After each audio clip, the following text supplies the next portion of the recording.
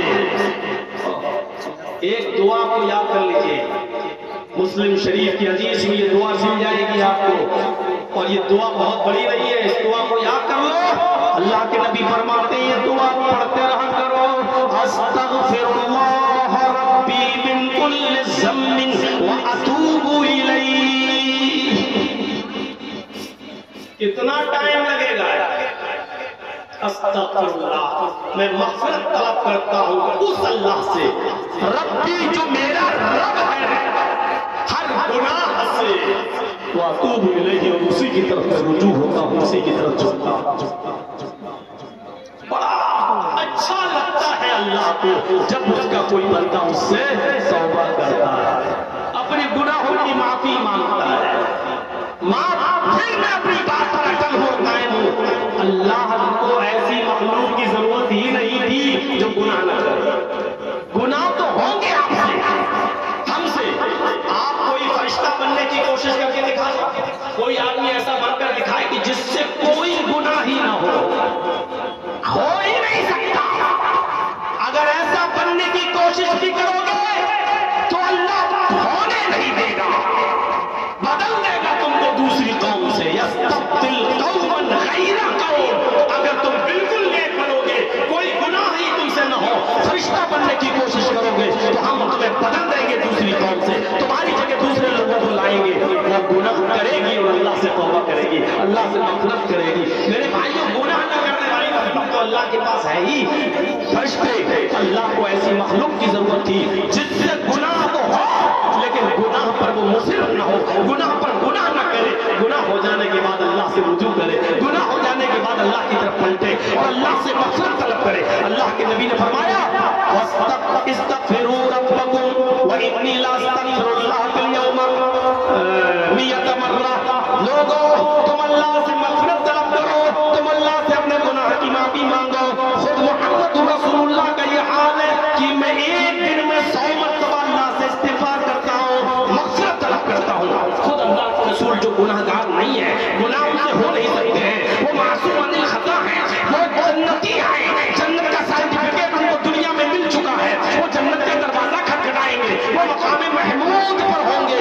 اس کے باوجود کہہ رہے ہیں کہ 100 سے زیادہ مرتبہ میں مغفرت طلب کرتا ہوں۔ جب میرے نبی کا یہ حال ہے تو ہمارا اور آپ کا کیا حال ہوگا؟ میرے بھائیوں، غور کرو، اللہ رب العالمین نے اس مخلوق کو خلیفۃ العرش بنایا ہے جس کے اندر گناہ کرنے کی صلاحیت تھی، یعنی آدم کو، انسان۔ فرشتوں کو زمین کا خلیفہ نہیں بنایا، اور ایسے ہی نہیں بنایا، اللہ نے پہلے آدم کو پیدا کیا، اس میں روح ڈالی، جنت میں بھیجا، ان کی پسلی سے حوا کو پیدا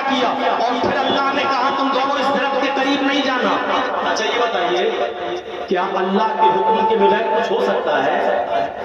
نہیں ہو سکتا ہے۔ جنت کے اندر شیطان کہاں سے آ گیا؟ لیکن بہکایا کیوں؟ کیونکہ آدم علیہ السلام کو اس درخت تک پہنچانے میں اللہ کی مشیت بھی شامل تھی۔ اگر اللہ نہ چاہتا تو آدم وہاں تک پہنچتے نہیں، اللہ کی مشیت بھی شامل تھی۔ آدم وہاں تک گئے، آدم نے پھل بھی کھایا، اس درخت سے روکا گیا تھا لیکن گئے اور کھایا نہیں، بلکہ اللہ کو تو معلوم ہی تھا کہ آدم ایسا کریں گے تب ہم ان کو وہاں سے نکالیں گے، پھر دنیا میں بھیجیں گے۔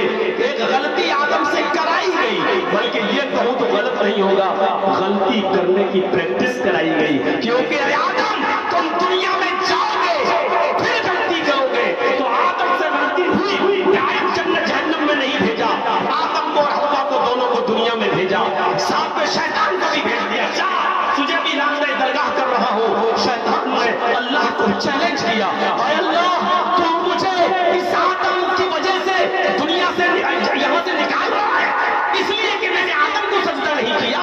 اے اللہ میں تجھے تو سجدہ کرتا تھا، تیری عبادت میں تو میں کوئی کمی نہیں کرتا تھا، بس میں نے آدم کو اس لیے سجدہ نہیں کیا کیونکہ وہ مٹی سے پیدا ہے، آگ سے، اور تو اس لیے مجھے جنت سے نکال رہا ہے، اس لیے یہاں سے نکال رہا ہے۔ اے اللہ قسم ہے مجھے اپنے عزت و جلال کی، میں تیرے بندے سے آخری وقت تک گناہ کراتا رہوں گا، آخری وقت تک میں ان سے غلط کام کراؤں گا اور اپنے ساتھ جہنم میں لے جاؤں گا۔ اللہ نے کہا ابلیس لعین نکل میرے دربار سے، اگر تو میرے بندے کو آخری وقت تک بہکاتا رہے گا تو قسم ہے مجھے اپنے عزت و جلال کی، میں اپنے بندے کی آخری وقت کی توبہ کو قبول کر کے اس کو معاف کر کے جنت میں بھیج کر دوں گا۔ چیلنج دیکھیے اور اس چیلنج پر اللہ کا جواب دیکھیے، اس کہا کہ میں آخری وقت تیرے بندے سے گناہ کرواتا رہوں گا اور اپنے ساتھ جہنم میں لے جاؤں گا، تو اللہ نے کہا قسم ہے مجھے اپنے عزت و جلال کی، اے ابلیس میں بھی اپنے بندے کی توبہ کو آخری وقت تک قبول کرتا رہوں گا اور اس کو بخشتا رہوں گا، جنت میں داخل کرتا رہوں گا۔ تو اللہ کے لیے توبہ کے دروازے کھلے ہیں، اس کو اچھا لگتا ہے کہ میرا کوئی بندہ ہم سے اپنے گناہ کی معافی مانگے، توبہ کرے اور ہم اس کو بخش دیں۔ میرے بھائیوں 9:15 بج چکے ہیں، ہم سے اسلام بھائی نے کہا تھا 7 سے 8 تک دیجیے ہم چھڑوا دیں گے، اب 9:15 بج گئے ہیں، دوسرے لوگ بھی منتظر ہیں، پھر کبھی انشاءاللہ آئندہ سال زندگی نہیں تو پھر میں آپ کو پورا ایک وقت دوں گا اور اس میں آپ تفصیل سے سنیے گا۔ اللہ رب العالمین ہمارے گناہوں کو معاف فرما دے، ہمیں چھوٹی سے چھوٹی نیکی کو بھی حقیر نہ سمجھنے کی توفیق عطا فرما، اور ہم سے چھوٹے سے چھوٹا گناہ کو بھی ہمیں معمولی نہ سمجھنے کی توفیق عطا فرما۔ اللہ ہمارے گناہوں کو معاف فرما دے، ہمیں اپنے گناہوں پر نادم و شرمندہ ہونے کی بھی توفیق عطا فرما، اور ہمیں اپنے گناہوں پر توبہ اور استغفار کی توفیق عطا فرما۔ اے اللہ جب تک تو ہمیں زندہ رہا اسلام پر رکھنا، اور جب ہمارا خاتمہ ہو تو ایمان پر خاتمہ فرمانا۔